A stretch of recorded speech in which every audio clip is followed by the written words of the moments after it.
बिस्मिल्लाहिर्रहमानिर्रहीम। अस्सलाम वालेकुम 10th class. I hope you all are fine. बच्चों, हम चैप्टर नंबर 14 एटमॉस्फेयर पढ़ रहे थे, जिसमें हम लोगों ने एटमॉस्फेयर को डिस्कस किया, उसकी डिफरेंट लेयर्स को डिस्कस किया। फिर हम लोगों ने डिस्कस किया कि किस तरह हमारा एटमॉस्फेयर पोल्यूट हो रहा है। डिफरेंट पोल्यूटेंट्स को डिस्कस किया, प्राइमरी पोल्यूटेंट, सेकेंडरी पोल्यूटेंट कौन कौन से होते हैं, कैसे इफ़ेक्ट करते हैं। तो अब इन सारे पोल्यूटेंट्स का हमारे अर्थ के ऊपर क्या असर होता है, हम वो डिस्कस करेंगे। ठीक है, तो सबसे पहला इफ़ेक्ट जो हम पढ़ने जा रहे हैं वो है ग्रीन हाउस इफ़ेक्ट और global warming. Green house effect basically जो है आपने देखा होगा जहाँ पर फार्मिंग्स होती हैं, फसलें वगैरह उगाई जाती हैं, वहाँ पर कुछ पौधों के गिर्द एक शीशे का घर या शीशे का हाउस बना होता है, उसको हम बोलते हैं ग्रीन हाउस। और मोस्टली उसका जो ग्लास होता है वो ग्रीन कलर का होता है, या फिर उसके ऊपर ग्रीन शीट डाल दी जाती है, जिससे उसका टेम्परेचर जो है उस हाउस का इंक्रीज़ किया जाता है। ठीक है, उसको हम बोलते हैं ग्रीन हाउस। लेकिन ग्रीन हाउस इफ़ेक्ट का अर्थ या एयर पोल्यूशन से क्या ताल्लुक़ है? हमारी अर्थ का temperature day by day increase कर रहा है। ठीक है, वो ग्रीन हाउस को फॉलो करता है। मतलब कि टेम्परेचर क्यों इंक्रीज़ कर रहा है? जिस तरह ग्रीन हाउस के अंदर टेम्परेचर को इंक्रीज़ किया जाता है, इसी तरह कुछ चीज़ें जो हैं वो हमारे अर्थ को कवर अप कर लेती हैं और फिर हमारे अर्थ का टेम्परेचर जो है वो इंक्रीज़ करती हैं। तो उस वजह से हमारी अर्थ का टेम्परेचर इंक्रीज़ हो जाता है। इसको हम बोलते हैं ग्रीन हाउस इफ़ेक्ट या फिर global warming. The carbon dioxide form a layer around the earth like an envelope. Carbon dioxide envelope की तरह हमारे इर्द गिर्द लेयर बनाती है, हमारे नहीं मतलब अर्थ के इर्द गिर्द लेयर बनाती है। It allows the heat rays of the sun to pass through it. ये हीट रेस को सन की हीट रेस को गुज़रने की इजाज़त दे देती है, लेकिन वापस जाने की इजाज़त नहीं देती।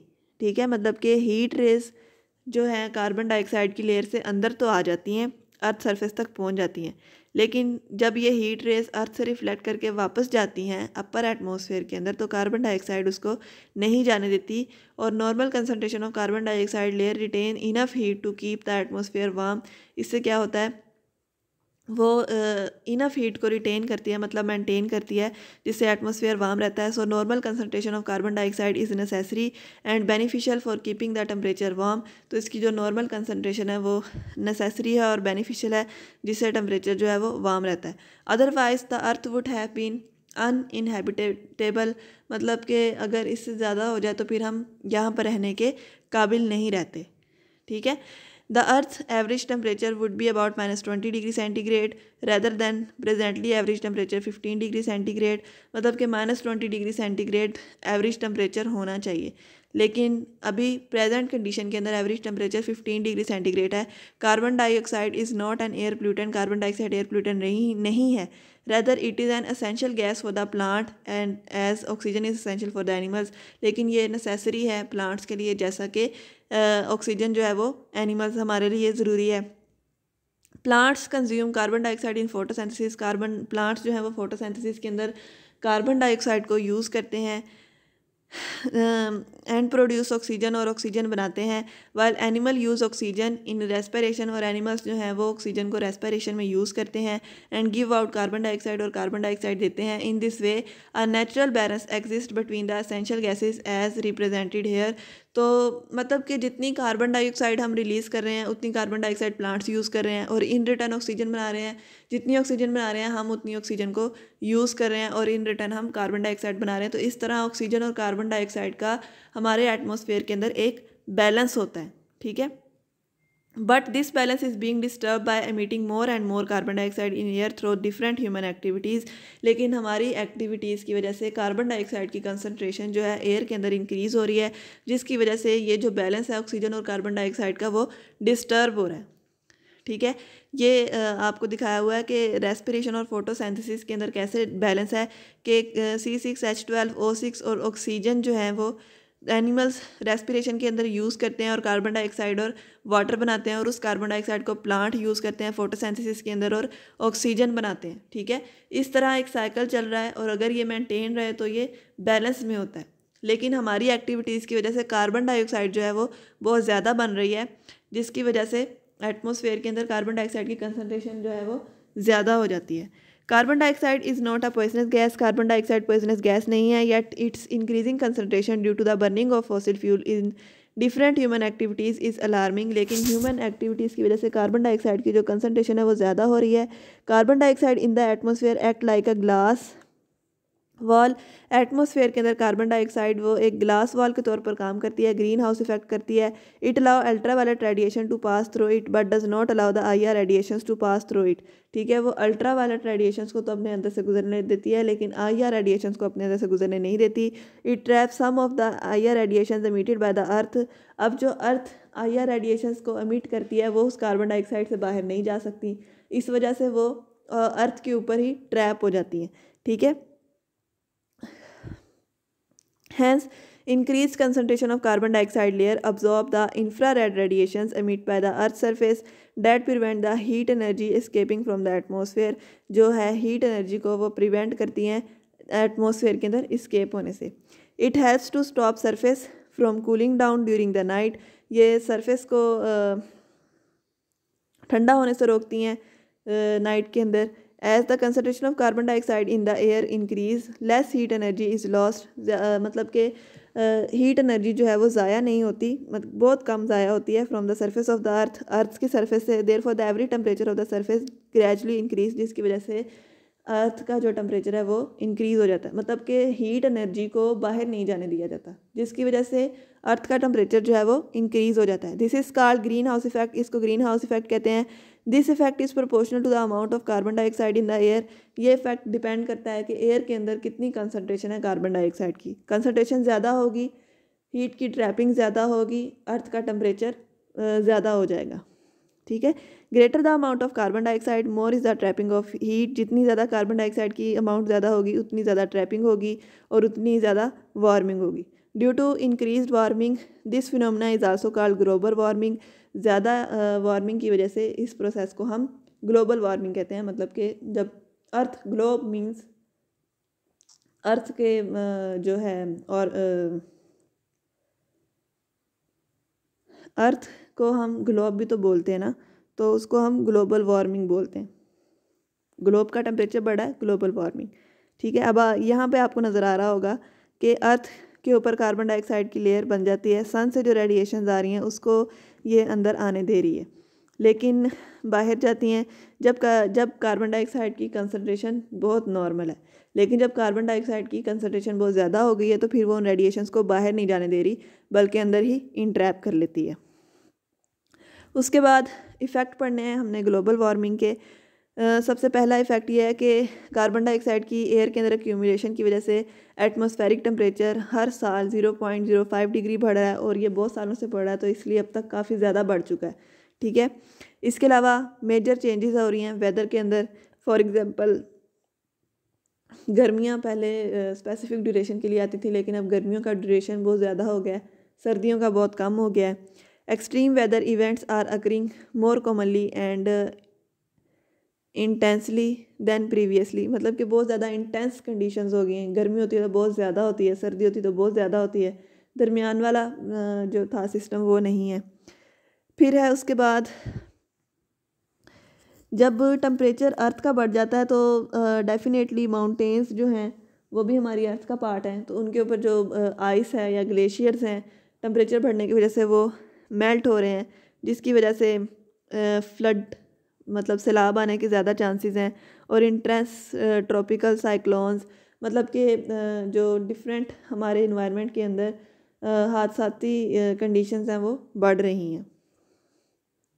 सी लेवल इज़ राइजिंग, जो समुद्रों का जो लेवल है वो बढ़ रहा है, मतलब उसमें पानी की मिकदार ज़्यादा हो रही है। Due to which low lying areas are liable to be submerge turning previously populated areas no longer habitable. मतलब कि पानी ज़्यादा होने की वजह से बहुत सारे एरियाज़ ऐसे हो गए हैं कि हम वहाँ पर रह नहीं सकते, पानी की कंसनट्रेशन ज़्यादा है, ऑफ कोर्स डेफिनेटली वहाँ पर रहना मुश्किल हो जाएगा। ठीक है, उसके बाद साइड पर एक डायग्राम है जिसमें आपको इफेक्ट ऑफ ग्लोबल वार्मिंग नज़र आ रहे होंगे।